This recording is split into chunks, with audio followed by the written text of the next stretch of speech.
a hell of an unpopular opinion. Welcome back. This is John Locke, and today this video is all about what is the best SEO plugin.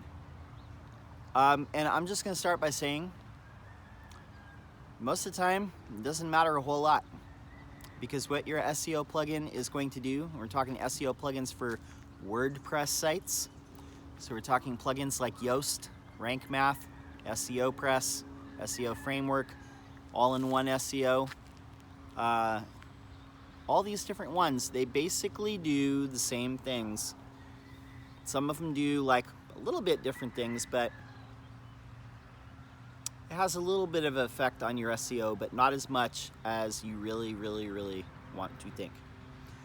Now let's look at what most of these SEO plugins do and why choosing one or just choosing any of them is really an arbitrary decision. Once you pick one, just pick one. Let's take a look at this. Okay, so what do most SEO plugins do? The most popular one in the space is Yoast SEO. There's other ones that are very similar, like rankmath, SEO Press, SEO Framework. And all-in-one SEO is another one. Elevate SEO, I think, is another one. But most of them, what they do is a few key things that add a little bit extra to your website. Let's talk about the basic functionality. Basic functionality of what they do is you put in a keyword that you're trying to rank your page for, a keyword phrase. And what most of them will do is assess, is this keyword in all these different places where it should be?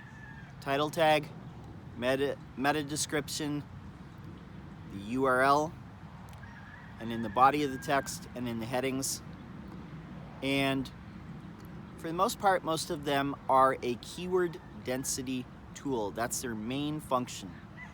It's basically saying you either have this keyword in there in all the right places, and you have it either too many times or not enough times. So that is the main function of most of your SEO plugins. There are also some other things that they do.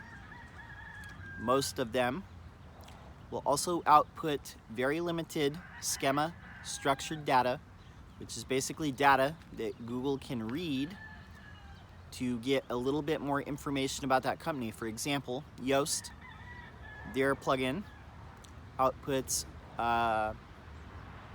data for an organization or a local business.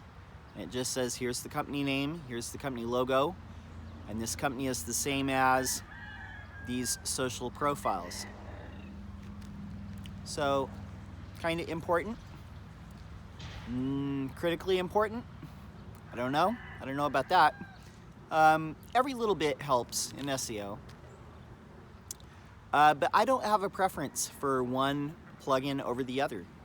I really just don't, because they all kind of do the same thing. Another thing that a lot of them do is they will generate open graph data for a social media profile. So if you're going to share a page or an article off of your site, it generates some of that data to where it can be pulled quickly in, which is useful. And most of these also have a sitemap generator. Basically a sitemap where you can go into Google Search Console, you can submit an XML sitemap, which is a list of all the pages on your site that you want to have crawled by Googlebot. So on a regular basis, Googlebot will go and crawl those pages and take them back to the index. And the index is, remember, is the list of all the pages that can be ranked. And Google has to crawl them, collect that page basically, and say, now it can be ranked for different queries if it qualifies. But there are many things which these SEO plugins do not do. And it is a fallacy to think that if you have green lights in Yoast, or if you have like a good SEO score in rankmath or Yoast or SEO framework or whatever, that you deserve to rank. Because like I said, most of these are a keyword density tool. So those green lights in Yoast simply mean that you've repeated your keyword in the key places an appropriate amount of times. Now, how does Google rank pages for a particular search query? It goes by a few factors. It goes by the content on the page, not by the keyword density necessarily, but it's by the content on the page. Does it match what people are trying to find? Now, if you've seen our video on the natural language API, Google is pretty sophisticated about how they can extract meaning from a page. They're building I don't want to call it a neural net, but they have a better understanding of what phrases and words mean and what those entities mean in the context of an overall written page. Meaning that they can extract a lot more information about a page than they did 10 or 15 years ago. So repeating a keyword phrase over and over isn't going to make you rank like it did at the turn of the millennium. You have to write things in a way that's going to make sense and provide value for human beings. So that's one thing. Does it answer their query? Does it solve their problem? Can they complete a task if they go to this page? Not just necessarily can we read an article, but also can we complete the task that we came to do? If people search for, I don't know, let's say cutlery, and they want to buy a set of cutlery, they don't necessarily want to read a blog article about cutlery. They want to buy a set of cutlery. So your result should be an e-commerce page. Those are the types of things. Now the second thing that Google goes by when ranking that these SEO plugins have no input on whatsoever is the perception of your brand and the number of hyperlinks from other related sites to your website. Now Google is pretty good at discerning nowadays what category a page or a website is in, what the subject matter is that's being covered. So when a site that is closely related to yours, topically, categorically related to your website, links to your website, that's a positive affirmation that maybe Google should rank your site a little bit higher. They should rank that page a little bit higher because this other page that's very closely related to yours, and maybe that site has a good reputation and is a big brand or an established brand, is linked to yours. So that's a vote of confidence. Now the more of those that you have, the more likely it is that Google is going to rank your page higher. Now, SEO plugins, do they measure this? No, they do not. They have no information on this.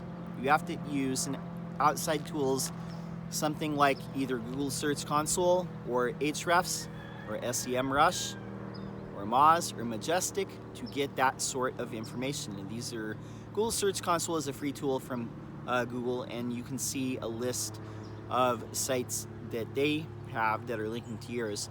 Now these other ones that I mentioned, these are paid tools for professional SEOs or for people who are running SEO on their own site in the context of managing their own SEO.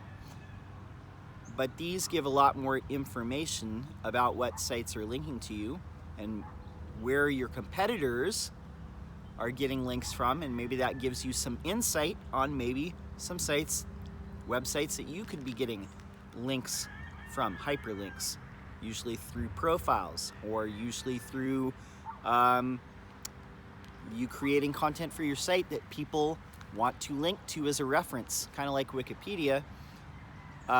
but people want to reference your website when they're making an article of their own. So again, this is something that SEO plugins have no input on. The third thing that an SEO plugin has no input on is the design and user friendliness of your site. An SEO plugin cannot tell if you have a mobile-friendly site. It cannot tell you if you have good design. It cannot tell you if people are going to come to your site and say, man, like the color scheme on that site and the just the overall design, it looks sloppy. It looks unprofessional. Human beings can do that, and Google does track user signals that human beings give to it with various methods, but SEO plugins cannot do this. So when I say that it really doesn't matter a whole heck of a lot which SEO plugin you use, and you should choose one and just go with it, I really do mean that. I've heard people say online very recently that, you know, your choice of plugin or whatever for a WordPress site, mind you, for an SEO plugin is a big, critical, important part. I don't think that it really is as big of a critical and important part as you might think. A lot of them have comparable features and a lot of them have comparable quality.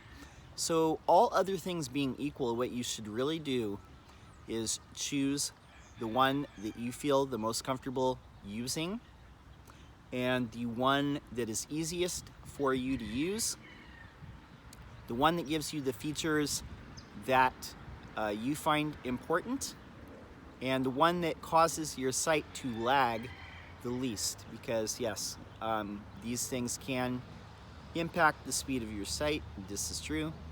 But that's my 2 cents. I don't really have a super preference. I have different plugins on different sites for various reasons. I would love to hear what you think. You know, what plugin do you use? Do you have a super preference of one over the other? Because I look at rankmath and I look at Yoast and they're pretty much the same, in my opinion. I'd love to hear your opinion. My name is John Locke. My business is Lockedown Design and SEO, and I'm here every single day making videos on SEO. If you have a question, leave it in the comments below. I want to say thanks to all the new subscribers. We're almost at 500 subscribers and almost at 100,000 views, so I really do appreciate all that. That's it for now. I'll be back tomorrow with a new video. Until next time, peace.